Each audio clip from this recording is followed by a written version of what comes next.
जय हिंद। मैं हूं करण दानवीर और आप देख रहे हैं मेरा यूट्यूब चैनल दानवीर सिंह। इसराइल हमास की जंग को 1 महीने से ज़्यादा हो गया है। गाज़ा सिटी को पूरी तरह से घेर लिया गया है और जबीलिया रेफ्यूजी कैंप पर हमले तेज़ हो गए हैं।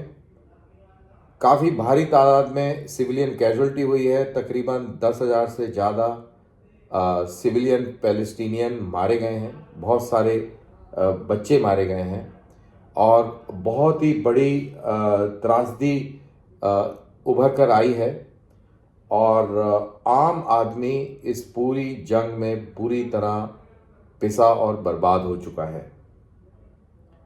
लेकिन हमास अपनी जिद पर अड़ा हुआ है।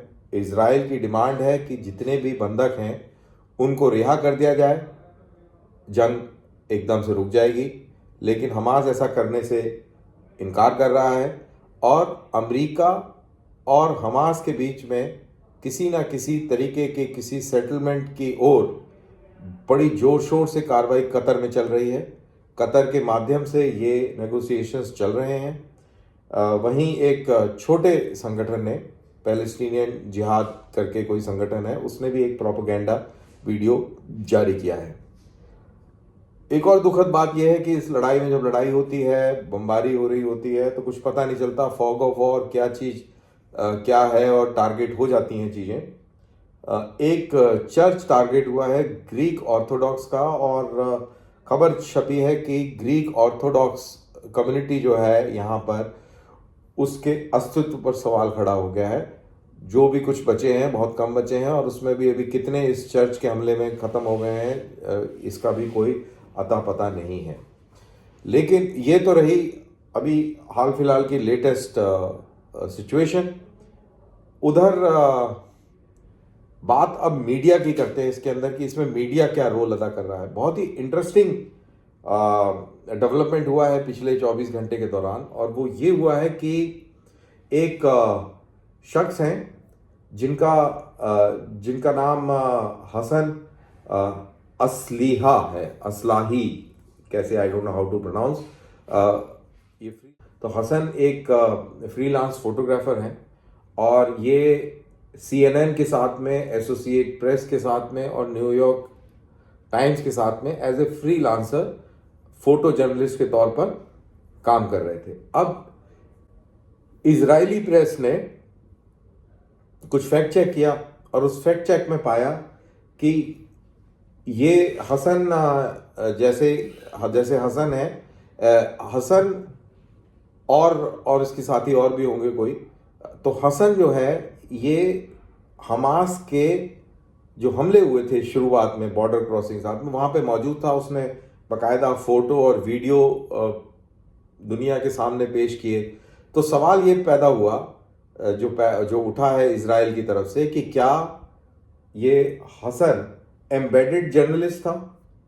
तो इसका जवाब उन्होंने मांगा है कि एम्बेडेड का मतलब है कि आपके साथ एम्बेड हो गया। जैसे फौज के साथ में जर्नलिस्ट एम्बेड हो जाते हैं, तो जर्नलिस्ट जो है किसी यूनिट को दे दिए जाते हैं कि भाई ये फलाने सिंह हैं, फलाने कुमार हैं, फलानी कुमारी हैं, ये एक प्रेस का एक ये टीम है, ये आपकी यूनिट को के हवाले कर दिया जाता है। ये आपकी यूनिट के साथ रहेंगे और जो आप कार्रवाई करेंगे उसकी रिपोर्टिंग करेंगे। तो एम्बेडेड जर्नलिस्ट हो गए। तो अब इजराइल उनसे पूछ रहा है कि क्या ये हमास के अंदर एम्बेडेड जर्नलिस्ट था और इसकी पहले से जानकारी associate press, Reuters, New York times और CNN को थी, क्योंकि इस व्यक्ति ने जैसे जैसे घटना हो रही थी वैसे वैसे ये फोटो और ये चीज़ें भेज रहा था। तो ये एक बहुत बड़ा एलिगेशन है। ये अपने आप को फ्री प्रेस कहती हैं ये ऑर्गेनाइजेशंस, और जैसे ये एलिगेशन लगा है, इन्होंने एकदम से खंडन कर दिया है कि ये दरअसल हमारा व्यक्ति नहीं है और ये एक फ्रीलांसर था और हम इससे अब एसोसिएटेड नहीं हैं, हम इसको अपने इस उससे निकालते हैं। मतलब कि ये हमारे अब उसमें नहीं है, रोल में नहीं है। इसी तरह एक और, ये तो हसन की बात थी, दूसरा एक जो नाम आ रहा है वो है यूसुफ मसूद का। वो भी इसी तरीके के काम में मुलव्वस थे और जिस दिन हमला हुआ था उस दिन इन्होंने पूरी कवरेज करी थी हमास की तरफ से, और ये फोटोग्राफ्स पूरी दुनिया को दिखाई थी। तो सवाल बिल्कुल जायज़ है कि भाई इनको कैसे पता कि हमास हमला करने जा रहा है, और अगर ये पता था तभी तो ये उनके साथ में हर एक क्रॉसिंग में, हर एक हमले में ऐसे फोटो जर्नलिस्ट और जर्नलिस्ट वहाँ पर मौजूद थे। एकदम मौका वारदात पर, अगर पता नहीं होगा तो कैसे होगा।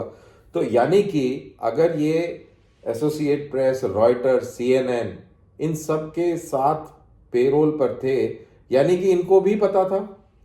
लॉजिक बनता है कि भाई ये आपके फ्रीलांसर्स थे, आप इनको पैसे देते थे, इन्होंने फ्रीलांसर्स ने बताया होगा ना फ़ोन करके कि ऐसे ऐसे कार्रवाई होने जा रही है और मैं इन लोगों के साथ हूँ और मैं ये फ़ोटो भेजने वाला हूँ। अचानक से आप ऐसे फ़ोटो भेज दे रहे तो उसके क्या वो मतलब कि आपको पहले भूमिका बतानी होगी, भाई ऐसे ऐसे है, ये है, वो है, ये बहुत बड़ा हमला होने वाला है और हम ये करने वाले हैं। तो उधर से भी थम्स अप आया होगा कि यस गो अहेड, और फिर इन्होंने और इसके इतने पैसे दिए जाएंगे और ये वो पूरा नेगोशिएशन हुआ होगा। तो तब ये व्यक्ति अंदर गए और अब ये इनका ये तमाशा जो है बाहर उभर कर आ गया है। और ये बहुत ही चिंताजनक है कि ऐसे लोग भी जर्नलिस्ट हैं। अब इनको जर्नलिस्ट कहेंगे आप या इनको टेररिस्ट कहेंगे, ये आपके ऊपर छोड़ा जाता है। और तो इसी के साथ मेरा ये इसी सवाल के साथ कि क्या ये टेररिस्ट हैं कि क्या ये रिपोर्टर हैं, जर्नलिस्ट हैं, मेरा ये वीडियो यहाँ समाप्त होता है। इजाज़त, जय हिंद।